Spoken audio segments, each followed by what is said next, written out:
सुना हाँ कौन कहूनु मते ना भारी टेंशन लगुची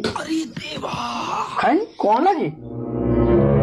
जदि तम जीवन में को द्वितीय झील आसे तो नहीं सारुण के यहाँ कुछ तो गड़बड़ है। अरे मो जीवन में को द्वितीय झी आसबार नहीं मु तते बहुत भल पाए तू का टेंशन नौ तू बिल्कुल चिंता करना आराम से सुयो बिल्कुल चिंता करना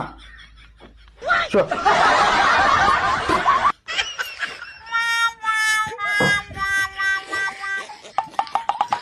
तुते आसिला ताहले अरे आउ के आसीबे नहीं मु तते बहुत भल पाए तू आराम से ठंडा मंडे चुपकिनी सुयो